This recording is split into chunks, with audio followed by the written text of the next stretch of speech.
Estamos en el 11º domingo del tiempo ordinario. Seguimos nuestro camino por el Evangelio de Marcos que nos acompaña a lo largo de este año. Segundo Evangelio, por eso se conoce como ciclo B. El lema que pongo para este domingo está tomado de estas parábolas del reino. El reino de Dios es como la semilla de mostaza. La primera lectura que vamos a escuchar está tomada del profeta Ezequiel. Ya habíamos dicho que Ezequiel es uno de los 3 grandes profetas, junto con Jeremías e Isaías. Tiene la particularidad de provenir de una familia sacerdotal, de la tribu de Leví, básicamente. Había servido en el templo hasta la deportación a Babilonia. Tiene 2 periodos proféticos con sus respectivos temas. Un primer periodo antes del destierro, donde subraya la banalidad de poner la confianza en cualquier cosa que no sea Dios. Y un segundo momento, en el destierro ya, donde profetiza contra la soberbia de los triunfadores y transmite a su pueblo la esperanza de que Dios no los abandonará, que les cambiará sus corazones de piedra en corazones de carne. Es decir, sanará el pecado único que existe, que es el egoísmo. Pone énfasis en la responsabilidad personal. La vida plena está ligada al ejercicio del amor solidario, especialmente hacia las personas más necesitadas. Hoy escucharemos un texto de las profecías de esperanza recibidas durante el destierro en Babilonia. Es una alegoría que resalta la futura restauración de la dinastía davídica, que era el símbolo del compromiso de Yahvé con su pueblo en el Mesías, simbolizado por un renuevo de cedro que es plantado y se convierte en un cedro magnífico, donde anida toda clase de aves. Nos quedamos con la frase: yo, el Señor, humillo a los árboles altos y elevo a los árboles pequeños. El salmo que vamos a escuchar es el Salmo 91, un salmo que canta a la confianza en la sabiduría de Dios y a no perder el ánimo, aunque pareciera que triunfa la iniquidad. En realidad, la última palabra la tiene Dios. Quien ama al Señor recibe de Él fuerza y vida. El amor de Dios y a Dios nos hace crecer en sabiduría. El tiempo pasado en comunión en su presencia nos ayuda a entender sus caminos, que es el fundamento del discernimiento. Los justos, es decir, aquellos que han dejado que Dios los ajuste a través de su amor incondicional, crecerán como palmas y cedros del Líbano, nunca dejarán de dar fruto. Qué bueno es darte gracias, Señor. En nuestra segunda lectura vamos a seguir nuestra reflexión de la segunda carta del apóstol San Pablo a los Corintios. Las 2 cartas de Pablo a la comunidad cristiana de Corinto tienen como objeto remediar una situación destructiva en la comunidad, la más destructiva de todos: las divisiones y las rencillas internas. Al ver que su primera carta no da el efecto deseado, Pablo viaja de Éfeso a Corinto para tratar de remediar la situación personalmente, pero no lo logra. Inclusive Pablo es insultado públicamente en una asamblea eucarística. De regreso en Éfeso escribe partes de esta carta en lágrimas, como él escribe. La comunidad, cuando recibe este mensaje de Pablo, se arrepiente y le pide perdón. La carta nos muestra la manera como Pablo entiende su vocación personal de apóstol y subrayar que la recibió directa y personalmente de Jesús resucitado. Nos presenta un hombre sensible, apasionado, frágil y al mismo tiempo fuerte, consciente de que solo puede hacer la misión que se le ha confiado unido a Cristo. Caminamos guiados por la fe sin ver todavía. Finalmente, el Evangelio que escucharemos, ya estamos en el capítulo 4, dedicado a estas parábolas del reino de Dios. explican el reino, que prefiero definirlo como la soberanía de Dios, centralidad de Dios en nuestras vidas, es decir, cuando Dios ocupando el centro de nuestras vidas a través de una relación de intimidad y amor con Él. El término reino de Dios ya existía en el Antiguo Testamento, relacionado a un tiempo de armonía donde toda la creación, reconociendo a Dios, viviría gobernada por Dios, desterrando toda violencia. Recordemos aquel texto de Isaías que decía que en el monte de Dios el niño va a jugar con la cría del oso, va a meter la mano en la guarida de la serpiente y no le pasará nada. Donde Dios gobierna no hay violencia. Esta visión está presente en la manera como el Señor presenta la buena noticia del reino. Si bien la sustenta, no en este gobernar lejano, un poquito impersonal, sino en la relación personal con Dios como Padre, que redunda en una vida centrada en el amor y la comunión con las demás personas. La primera parábola que escucharemos nos presenta cómo esta intimidad con Dios, este cariño con Dios crece lentamente con su propio dinamismo. La tierra por sí sola va produciendo el fruto. Esto es símbolo de que el amor de Dios que subyace la vida de quien vive atento a su comunicación va produciendo en cada uno frutos de vida. Los frutos del Espíritu de los que nos habla Pablo. El símbolo usado es el del grano que nutre y comunica vida. El ser humano planta la semilla, es decir, su conciencia libre en la tierra de Dios, que es el amor divino. Y poco a poco esa conciencia se va ampliando para ver todas las cosas nuevas en Cristo, como nos dice el lema de este año ignaciano que estamos viviendo. Madura esa conciencia y se traduce en frutos de solidaridad que efectivamente transmiten vida. La parábola de la semilla de mostaza muestra que, aunque los inicios de nuestra relación con Dios nos parezcan insignificantes, la constancia, es decir, que la semilla se mantenga plantada, hará que lleguemos a ser arbustos con ramas tan grandes que los pájaros puedan anidar a su sombra. Nos quedamos con la descripción que hace el Evangelio de la necesidad de estar cercanos a Jesús, porque Él a sus discípulos les explicaba todo en privado.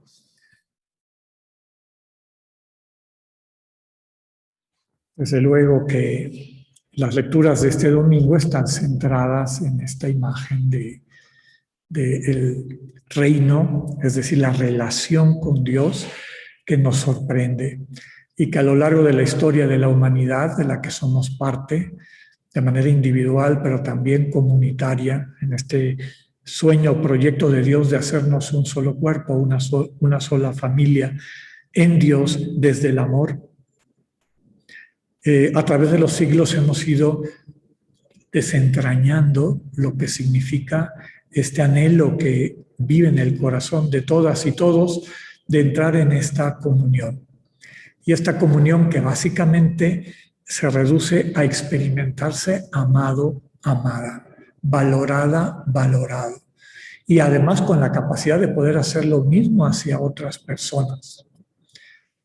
El amor, que es lo que vincula a las personas, es lo que es curioso porque nos vamos constituyendo como personas a través del amor, pero también el amor es lo que nos vincula como personas, como seres humanos y como las personas divinas también.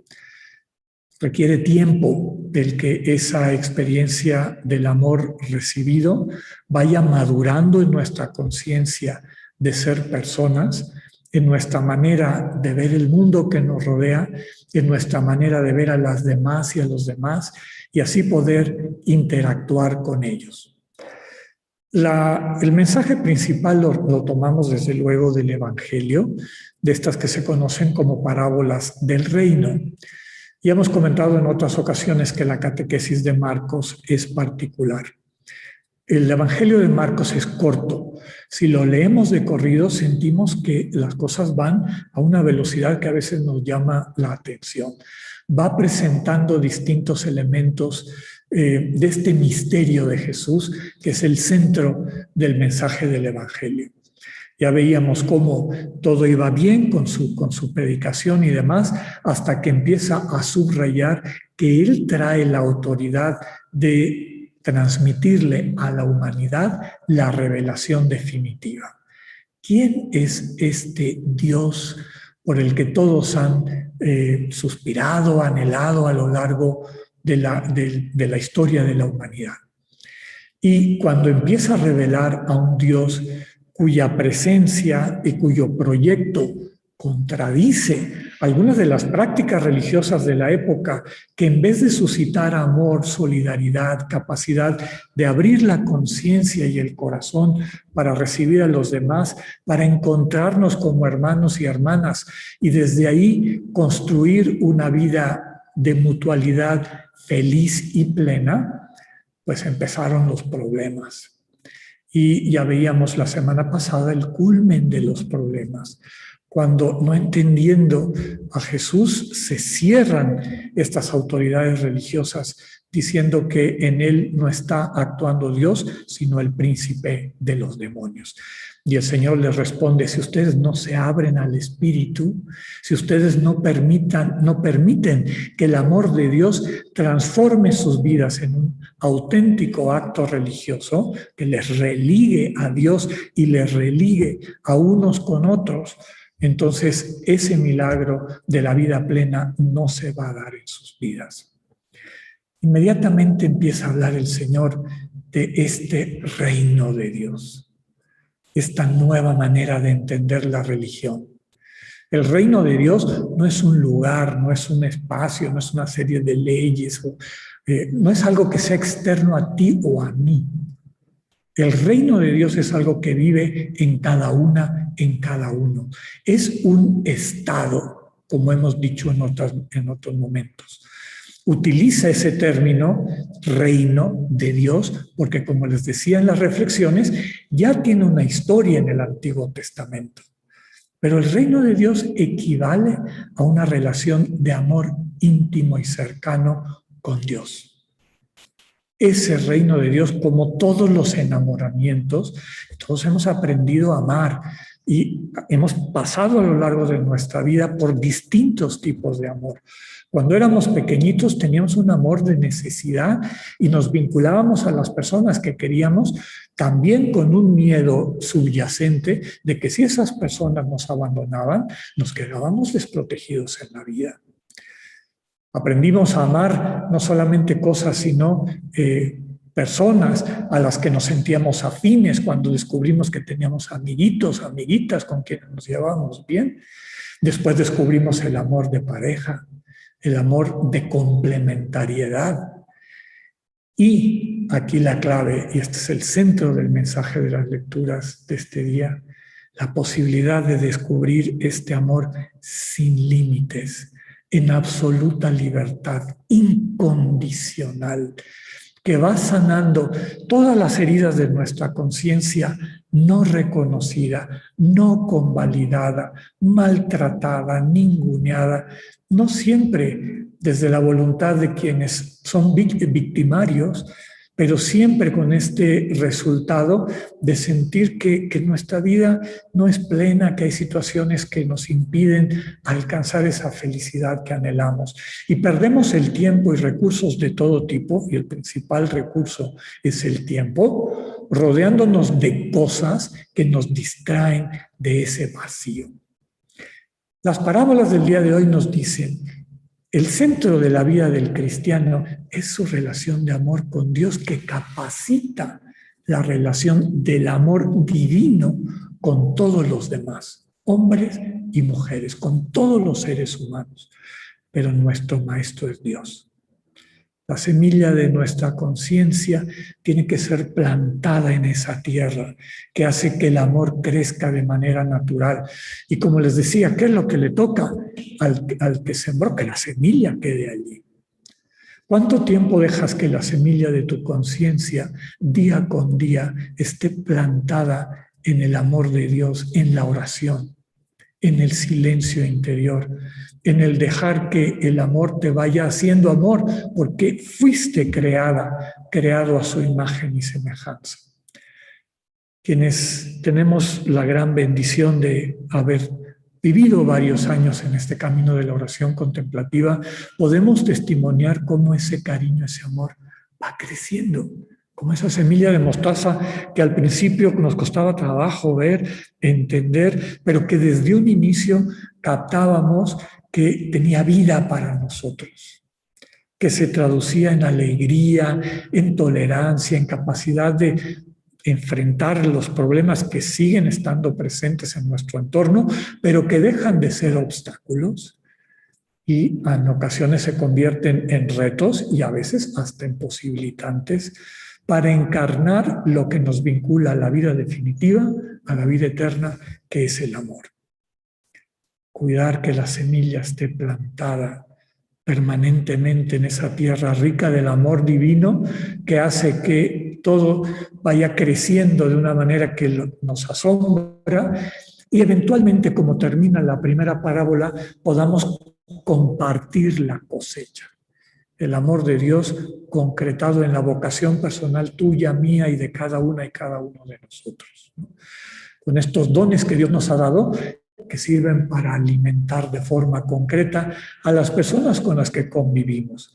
Si tienes una capacidad artística a través de eso, si eres un buen administrador con eso, si eres de buen humor y ayudas a las personas a ver el lado positivo de las cosas a través de eso, etcétera, etcétera. El reino de Dios es la relación de amor de Dios contigo y tuya con Dios. Es un proceso de enamoramiento que empieza chiquito y tiene la capacidad de crecer al infinito. Pidámosle al Señor la gracia de cuidar que nuestra semilla esté permanentemente plantada para que podamos ver con asombro cómo va creciendo y eventualmente podamos compartir con más alegría y desde luego recibir también la cosecha que entre todos compartimos y gozamos. Que así sea.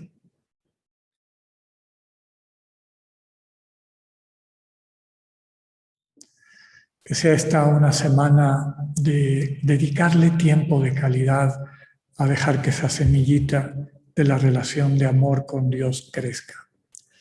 El verdadero amor sabemos que requiere tiempo.